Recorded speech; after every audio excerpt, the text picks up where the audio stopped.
So anyway, we had a meeting at Little Black Sandals. Used to be a restaurant chain. They dropped the Little Black eventually, and eventually they had to drop the Sandals. But and talked about it, and as it turned out, Mark Robinson had done a show in Devonshire Downs in L.A. the year before. One of the first shows that Big Brother and Holding Company did. They had about 6,000 or 7,000 people there, and he did it with a guy by the name of Bob Blodgett, who I went to high school with. He was in my class in Los Altos. I graduated in 61. This is 68. Hadn't seen him since high school, and that was a curiosity. And so we started fermenting the idea of doing a show. We checked out some places in the San Jose area, and we went to check on the Santa Clara County Fairgrounds, and Bob Blodgett had already booked a show there. Had dates for the, what was that one called? Northern California Folk. Yeah.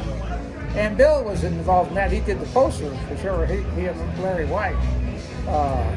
But he already had a date booked there for, you remember the date? For spring, in April or so. So we regrouped, and Mark was from LA and had done a small show in LA, 5,000 or 6,000 people.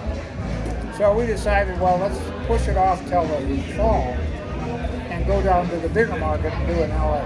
So that's what we did. Bob did his show. Bill's got, he'd be amazing if he saved some of those, the Doors played that show. And Jim Morrison was one of the main posters. And what do you get for those? $1,000, $1,500, $300? They're online for $1,000. He always sells them cheap.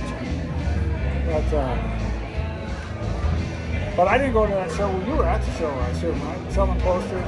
Larry White did the programs. Rich Romanello. It was me and Rich Romanello. Did the poster or what? We're at the show. At the show. Yeah. And they had, what, 20,000 people? Well, at least 25,000. Maybe 25,000. It was cool.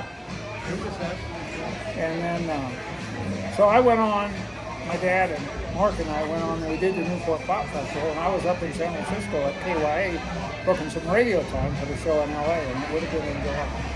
And Bill was there. Bill went on and planned the show for that year also at Searsville Lake. You can tell that story. Well, I don't know the cancellation thing. I really don't. I don't remember what they stopped it about. I don't know. Well, it was owned by Stanford. Yeah.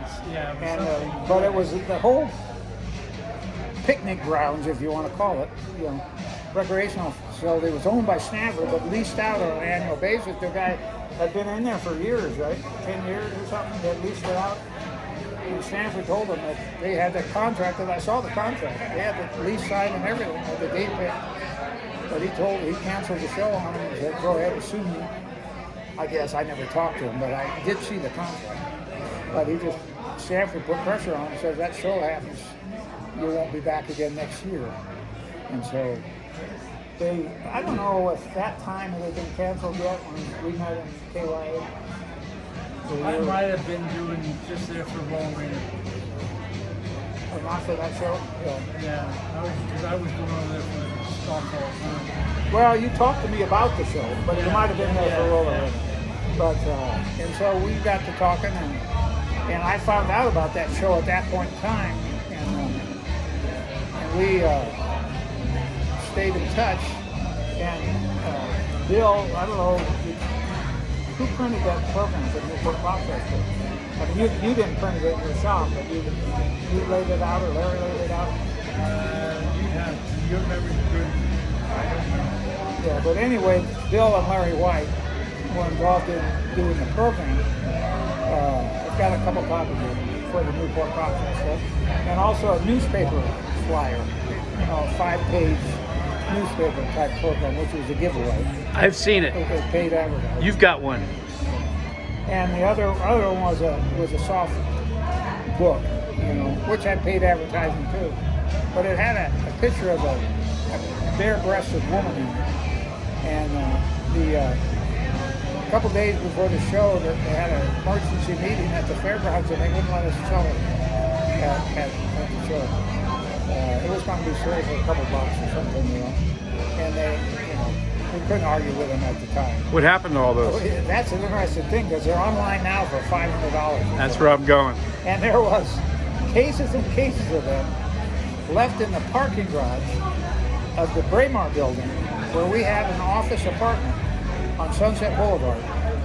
And we lived right below, little Richard lived the floor above us. I used to ride up and down the elevator with him. And the last I knew of those, they were in our parking place, down below, cases and cases of them stacked. I have no idea what it happened. I grabbed a few. I think I had one case at one time, and I got 3 copies. But we're gonna cut this real quick because now you're gonna interview the man. This is Lauren. Come, take my seat there, Lauren.